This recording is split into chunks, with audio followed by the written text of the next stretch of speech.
Welcome. Well, since we're in 2024, or as I like to call it, 2020 Season 5, and to celebrate the occasion, I'm recording in my super secret underground bunker with enough food and water to last me a lifetime and toilet paper to last me a shit ton of Taco Bell nights. And we're gonna check out a film that kinda represented how we all felt during the pandemic. The Last Man on Earth. The Last Man on Earth is a 1964 post-apocalyptic sci-fi horror film based on the 1954 novel I Am Legend by Richard Matheson.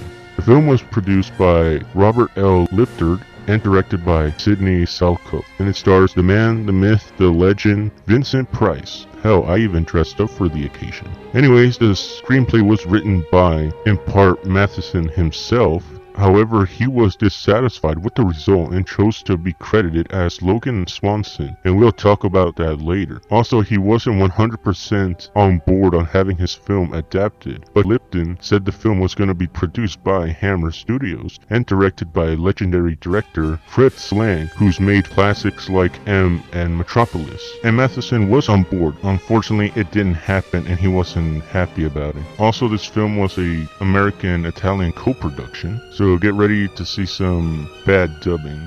So with all that out of the way, let's get into it. So the film takes place in 1968 and we see the aftermath of the apocalypse. And by the way, this is supposed to be Los Angeles, but it is shot in Italy. And not gonna lie, it looks nice. And we meet our protag, Dr. Robert Morgan, played by my G, Vincent Price, as he lives in a world where everyone else has been infected by a plague that has turned them into undead vampiric creatures that cannot stand sunlight and fears mirrors, and they are repellent by garlic. I know, it's hard to believe, because we know how much Italians love garlic.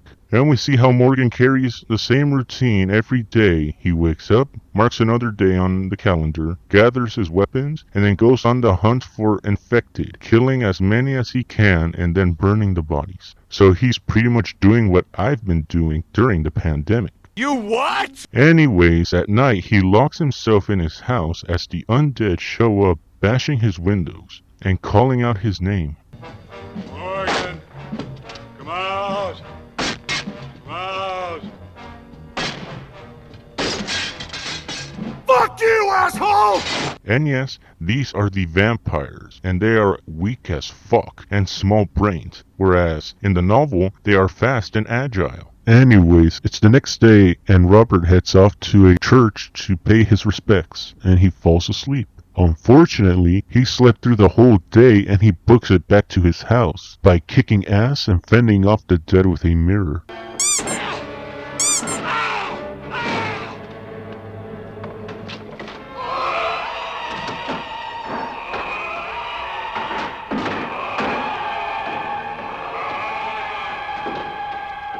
That was a close one. Later on, he spends the night watching home movies and anime, and not gonna lie, I can relate. 五条くん好きだよ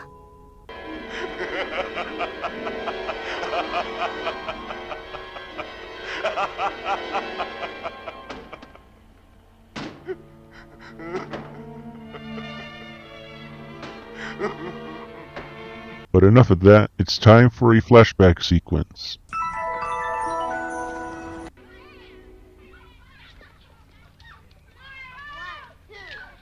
Hey, Verge. Yes? Oh no, my makeup, my hair. Boring. And during the flashback, it explains that in December 1965, Morgan and his team of scientists worked tirelessly to find a cure, especially since his daughter, Kathy, is infected. I'm going to call the doctor. I said no. There's nothing they can do. We can't just let her lie there. Well, this way she has a chance. If you call a doctor, he'll report it. No shit, Sherlock. Furthermore, the government notifies all citizens to have all plague victims reported and burned. And unfortunately, his daughter's taken away. Hey, you don't belong in here. Get out. I said get out. I want my daughter. Mister, a lot of daughters are in there, including my own. Trust me, Morgan, it was either burning her or leaving her with Drake. Moreover, Robert's wife gets infected and dies, and instead of burning her, he buries her without the authorities' knowledge. And later that night, he gets a surprise visit.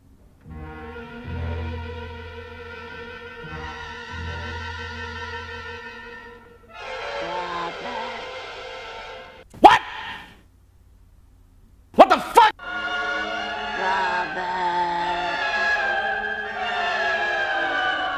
Well, we're fucked. And the flashback ends as the undead, which include Robert's dead friend Ben, destroy his whip. And not gonna lie, I would have taken the Charlton Heston approach.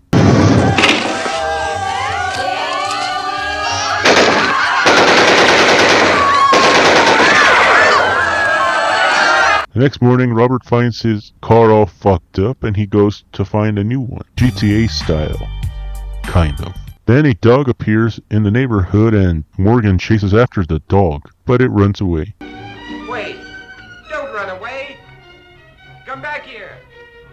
Don't run away! Hey boy, where are you? Where are you, pal? Come here! Few moments later. They're dead. They've been staked. But these are made of iron, not wood. Someone else is alive in this world. But where are they? Where are they hiding? Huge steaming ball of foreshadowing. Sometime later, the dog appears again, wounded at Morgan's doorstep. He takes the dog in and treats his wounds. And if you're familiar with the Will Smith version of I Am Legend, you know how this is gonna turn out. What's the use?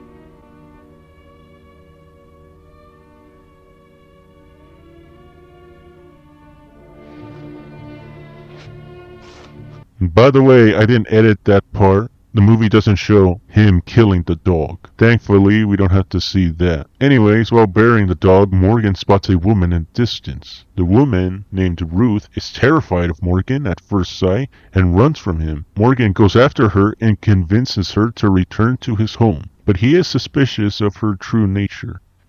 Please stop, please. Stop it, please. You're making me sick. Why do you turn Please. away? Please. Why do you turn away? You are infected. No, I've had a sensitive stomach all my life. Wilson. Morgan's suspicion that Ruth is infected is confirmed when she injects herself with a combination of blood and a vaccine that holds the disease at bay. And basically, the vaccine allows the people to function normally. Once it wears off, the infection takes over the body again. And she explains that her people are planning to rebuild society, and that the vampires Morgan killed were still alive, in a way. You're a legend in the city, moving by day instead of night. Leaving as evidence of your existence bloodless corpses. Many of the people you destroyed were still alive.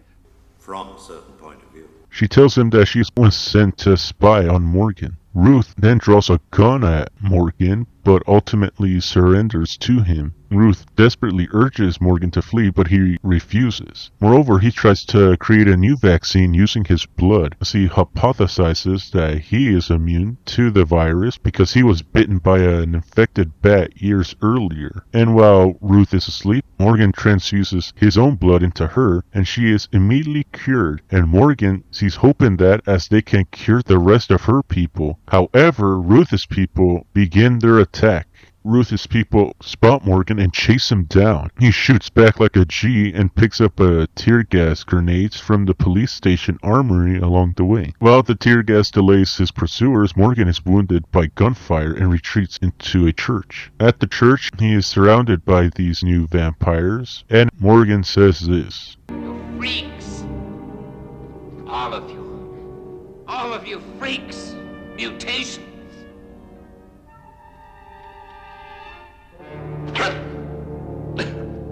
Shit just went from 0 to 100 real fucking quick. You're freaks. I'm a man. The last man. He said it! He said it! And the movie ends as Ruth walks away from Morgan's body, and that was The Last Man on Earth. Although the film is not considered a success upon release, it later gained a more favorable reputation as a classic of the genre. Vincent Price even liked the movie, even calling it superior to The Omega Man, but Charlton Heston disagreed.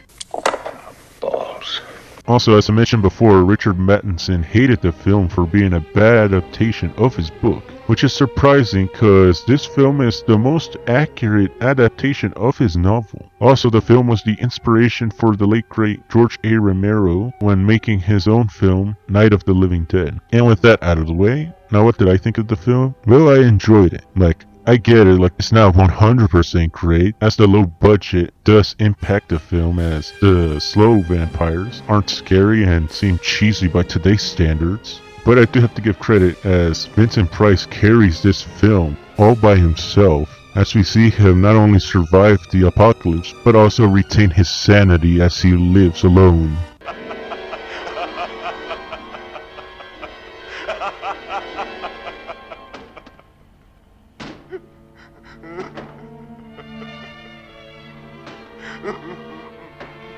And again, this film is worth it just watching Vincent Price. Also, its eerie atmosphere, slow pace, and the black and white heighten its theme of grief, desperation, and loneliness. And you can see why it's considered a classic despite its limitations of the time. Also, it's the only adaptation that actually does the gloomy ending, where the character finds out he is the monster in this new society, hence the title I Am Legend.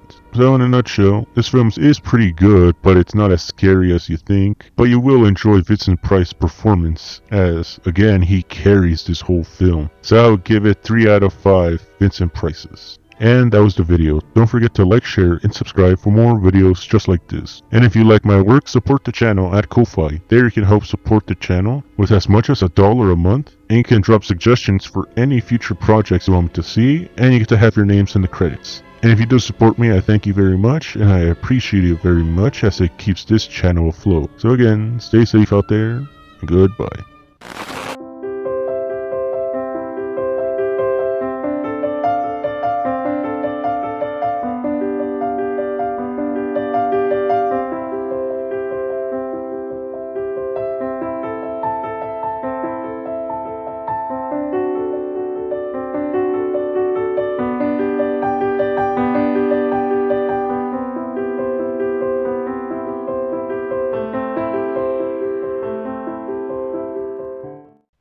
We're going to have lots of happy times together.